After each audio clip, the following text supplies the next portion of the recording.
राजनीति, आंदोलन, किसान, करप्शन, गरीबी, इन सभी मुद्दों पर आवाज उठाएगा अब तक न्यूज इंडिया। सत्ता के आगे जब भी सवाल कमजोर पड़ने लग जाए तो सवाल उठाने पड़ते हैं। बोल के लफ्ज आजाद है तेरे, बोल के सच जिंदा है अब तक। मैं बीजेपी को मुबारकबाद पेश करता हूं। मालेगांव शहर की बीजेपी यूनिट को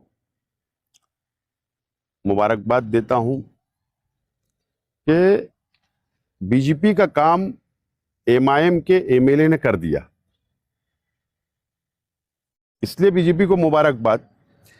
ए टीम का काम बी टीम ने कर दिया, इसलिए दोनों पार्टियों को बहुत बहुत मुबारक हो। कल की महासभा में बीजेपी का काम एमआईएम ने किया। हमने एसआईआर का सर्वे का मुद्दा इसलिए महासभा के अंदर सेकुलर फ्रंट और कांग्रेस पार्टी ने लाया था प्रस्ताव तजवीज कि मालेगांव शहर की आवाम का एसआईआर का सर्वे मुकम्मल हो, लेकिन हंगामा करना ये बीजेपी की स्क्रिप्ट,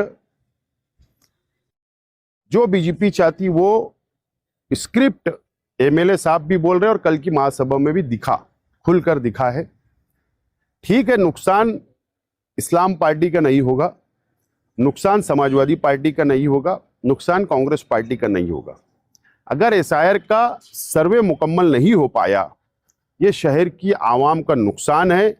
और नुकसान जाने दो, ये बहुत बड़ी कानूनी आफत आ सकती है मुस्तकबिल में, फ्यूचर में, ऐसा मैं मानता हूं। अब हंगामा करके मीडिया के जरिए ये बात तो गली से लेकर मुंबई तक और मुंबई से लेकर दिल्ली तक पहुंच जाती है। मीडिया के जरिए, पुलिस डिपार्टमेंट के जरिए रिपोर्टिंग होती है कि ऐसा ऐसा हुआ, किस वजह से हुआ, तो भले एसआईआर की वजह से हुआ। अब जो हम तजवीज़ पास कल की गई है, अब जो हम सरकार की, कलेक्टर की मंजूरी लाना चाहते हैं, इलेक्शन कमिश्नर ऑफ इंडिया की मंजूरी लाना चाहते हैं, मुझे ऐसा लगता है उसमें रुकावट बन सकती है। अब क्योंकि तुमने 100 लोगों को होशियार करने का काम किया, इसलिए ए और बी टीम को मुबारकबाद।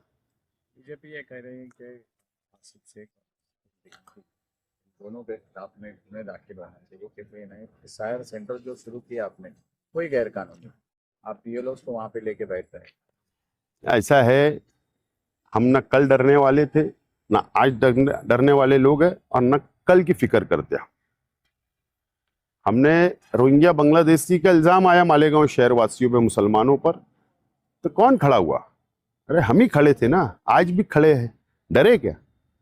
ये केस करना, एफआईआर करना शेख आसिफ पर, मुस्तकिम डिग्निटी पर, तो ये सब हवा वाली बात है ना। इससे ना हम डरने वाले नहीं है, हम और लड़ने वाले। हमको और एनर्जी मिलती है, ताकत मिलती है जब ऐसा कोई बोलता है, हम और लड़ेंगे। हमने ये वादा किया है शहर के आवाम से, शहर को बचाने के लिए हमको जो करना पड़े हम करेंगे। इस बारे में भी एसआईटी बना देंगे ऐसा? अब उसको सपोर्ट कौन कर रहा है? अगर बीजेपी इस तरीके की बात करती है कि हम एसआईटी की स्थापना करेंगे एसआईआर के सर्वे के ऊपर, तो ये बात को कोई वजन नहीं था, कोई वजन नहीं था। लेकिन दूसरे ही दिन स्क्रिप्ट पहुंची, एमएलए साहब पहुंचे और दलील दे दी कि हाँ शहर में ऐसा हो रहा है, इसका मतलब बीजेपी जो बोल रही है सच है। तो अब अगर ये शहर को मुसीबत में ही डालना चाहते तो ये उनके पास सरकार है, वो कर सकते हैं, लेकिन हम लड़ने वाले लोग हैं, हम कानूनी तौर पर लड़ेंगे। महासभा में हंगामा हुआ, यहाँ तक आप भी मेयर रह चुके, तो हंगामा होने तक ठीक था, लेकिन कल थोड़ा सा पकड़ा पकड़ी और यहाँ तक मामला पहुंच गया। इन्नल्लाह मा साबरीन, अल्लाह ताला सब्र करने वालों के साथ है। शहर की आवाम ने हमको काम करने का मौका दिया। सेकुलर फ्रंट को 40 सीट शहर की आवाम ने चुन कर दी। ये काम में रुकावट बनने की जो लोग कोशिश कर रहे हैं वो कामयाब नहीं होंगे। हमारी जो लाइन तय हो चुकी है, शहर का विकास, शहर का डेवलप, एक हमारे पास प्लान है, उस प्लान के तहत हम आगे बढ़ते रहेंगे हम सब्र करेंगे, इन्नल्लाह मआ साबरीन, अल्लाह ताला सब्र करने वालों के साथ है।